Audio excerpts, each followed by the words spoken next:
Good morning to all my dear trainees.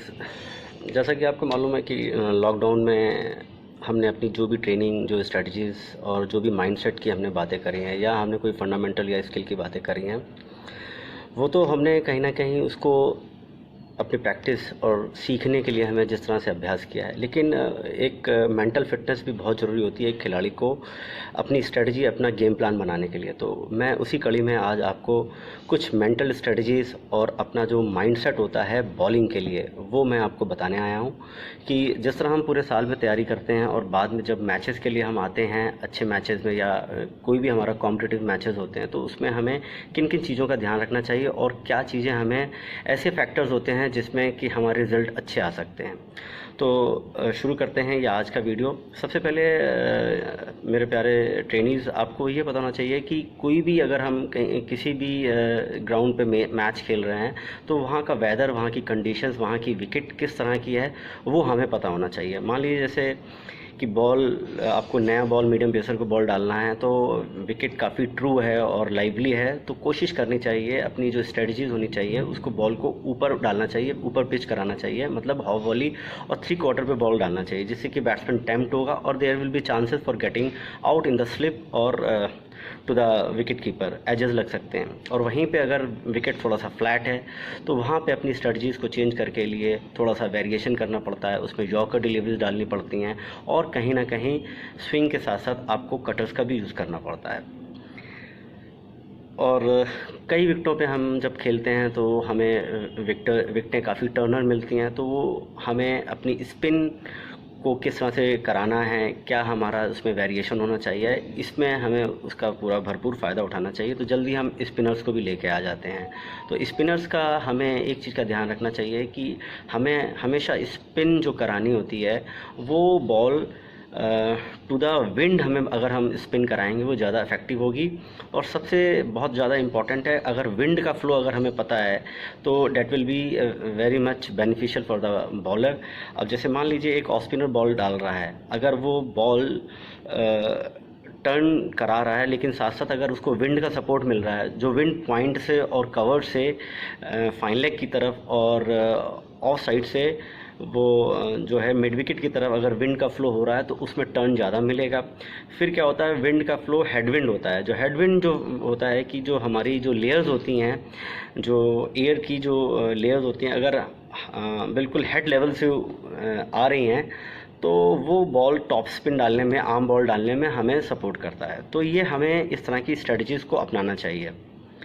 फिर medium fast bowler से अगर ball डालता है तो उसको अपनी एक्यूरेसी और सारी चीज़ें, उसकी जो उसके जो कोर चीज़ होती है, उसका जो स्ट्रेंथ होती है, उस पर ध्यान रखना चाहिए। अपनी वीक पॉइंट है उस पर ध्यान रखना चाहिए। साथ साथ हमें इस चीज़ का भी देखना चाहिए कि हम जिस अपोनेंट टीम से खेल रहे हैं उसके बल्लेबाज का क्या स्ट्रॉन्ग पॉइंट है और उसका क्या वीक पॉइंट है। तो अगर हम इन सब चीज़ों पे ध्यान देंगे तो अगर हमें अपनी स्ट्रेटजीज अच्छी बनाई हुई हैं तो हमें ज़्यादा रन्स नहीं पड़ेंगे। और हमें अगर कंसिस्टेंसी हमने मेंटेन रखी, उस लाइन ऑफ अटैक को हमने मेंटेन किया, तो हमें विकेट भी मिलते हैं। स्ट्रेटजीज़ को हम इस तरह से भी बनाते हैं, जैसे आउट स्विंगर बॉल डाल रहा है और बैट्समैन बार बार छोड़ दे रहा है, तो कहीं ना कहीं हमें अपनी अपनी स्ट्रेटजीज़ को इस तरह से अपनाना है कि उसमें वेरिएशन इन स्विंग का भी डाले, क्योंकि उसके माइंडसेट में ये हो जाता है कि एक बॉलर आउट स्विंग अच्छी डाल रहा है और ये आउट स्विंग ही डालेगा। उसमें अगर हम वेरिएशन करेंगे, उसमें हम इन स्विंग डिलीवरी डालेंगे तो उसको खेलने में दिक्कत हो जाती है।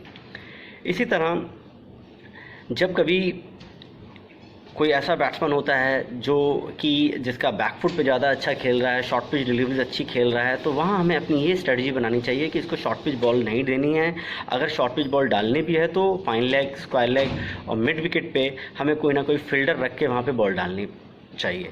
तो हमें ये देख लेना चाहिए उसका बॉडी वेट किस तरफ ज़्यादा है, किस तरफ बॉडी वेट उसका कम है, तो उसका मूवमेंट ऑफ लेग्स अगर हम उसको वॉच करेंगे तो उस हिसाब से अपनी गेम का प्लान कर सकते हैं।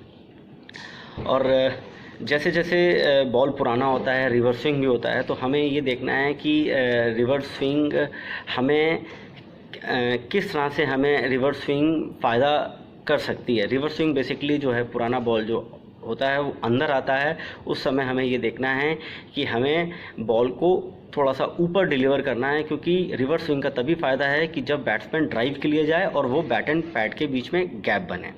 तो तमाम इस तरह की ऐसी रणनीति, ऐसी स्ट्रेटजीज़ होती हैं जिससे कि हम एक अच्छे बॉलर बन सकते हैं। तो वातावरण का होना, आपको अगर हैवी एटमॉस्फेयर है तो डेफिनेटली आपको स्विंग मिलेगा, और जहाँ वेदर बहुत ड्राई है तो वहाँ पे आपको अपनी स्ट्रेटजी तुरंत चेंज करनी पड़ेगी। जहाँ विकेट में काफ़ी रफ़ है, बॉल पड़ के थोड़ा सा फंसता है, तो वहाँ कटर्स डालने में भी मदद मिलेगी और ball of the pitch cut भी होगा। तो इस तरह से हम रणनीति बना सकते हैं। एक चीज़ बहुत इंपॉर्टेंट है बच्चों, मैं आपको बताना चाहूँगा कि जब कभी भी आप किसी भी ग्राउंड में जाएँ तो वहाँ पर आपको ये देखना है कि किस तरफ का डिस्टेंस जो है कम है, किस तरफ का डिस्टेंस ज़्यादा है।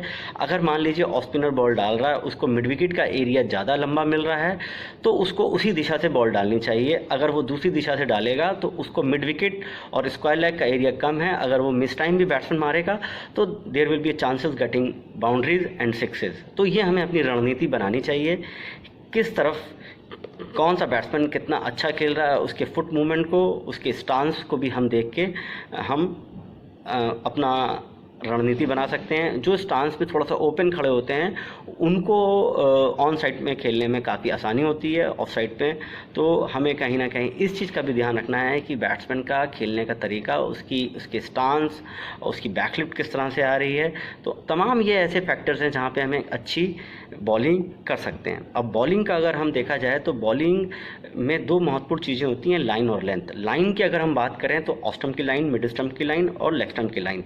ऑफ स्टंप के बाहर और wide outside the off stump, leg stump के बाहर और वाइड लेग स्टंप के बाहर जो बॉल्स होती हैं उसमें कहीं ना कहीं हमें बॉल डाल के हम उसको ट्रैप करते हैं। ये तो लाइन की बात होगी। अब अगर हम इसी पिच मैप की हम बात करें तो सबसे पहले अगर हम ओवर पिच डिलीवरी होती है, फिर उसके बाद जो हमारा गुडलैंड का स्लॉट होता है, फिर शॉर्ट ऑफ गुडलैंड का एरिया होता है, फिर शॉर्ट पिच डिलीवरी। तो इस तरह से हमारे पास एक पिच मैप तैयार हो जाता है। तो हमें अपनी रणनीति को इस तरह से बॉल को डालना चाहिए। कहीं ना कहीं आप अगर इस तरह की अभ्यास, अपनी प्रैक्टिस, अपना जो नेट्स पे अगर करेंगे या ओपन नेट्स पे इस तरह की प्रैक्टिस करेंगे तो मुझे उम्मीद है कि आपको मैच में वो प्रॉब्लम नहीं आएगी, एक सफल गेंदबाज बन सकते हैं। तो मुझे लगता है कि मेरे दिए द्वारा ये जानकारी आपके लिए काफ़ी बेनिफिट होगी, और जल्द ही मैं आपको एक वीडियो और रिलीज़ करूंगा जिसमें प्रैक्टिकली मैं आपको ग्राउंड पे ये करके दिखाऊंगा कि इसमें क्या क्या चीज़ें हमें जो हैं, मेन हमारे जो फैक्टर्स होते हैं वो हमारे कंपोनेंट्स क्या क्या होते हैं, उसकी क्या इन्फॉर्मेशन होती है। तो be in touch, bye bye, see you. Next video के लिए आप तैयार रहिए, तब तक इस वीडियो को आप समझने की कोशिश करिए। Bye bye, good day.